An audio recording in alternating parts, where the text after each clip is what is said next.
প্রাকৃতিকগত বা ন্যাচারালি আপনি টেস্টোস্টেরনটাকে অনেক বেশি বৃদ্ধি করতে চাচ্ছেন, আপনার যৌন আগ্রহটা কমে যাচ্ছে, এটাকে ন্যাচারালি চাচ্ছেন যে অনেক বেশি ভালো থাকুক। এটার জন্য আপনি নিয়মিতভাবে ভিটামিন ডিটাকে বডিতে ঠিক রাখতে হবে।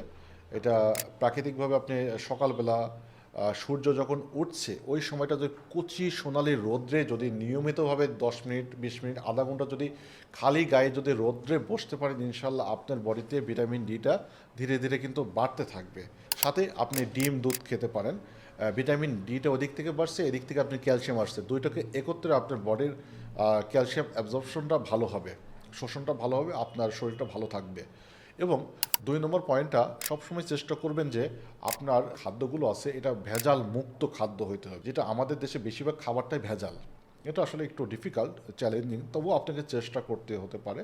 হাফ বয়েল হাঁসের ডিম, গরুর দুধ, এটা ভেজাল মুক্ত খাবার।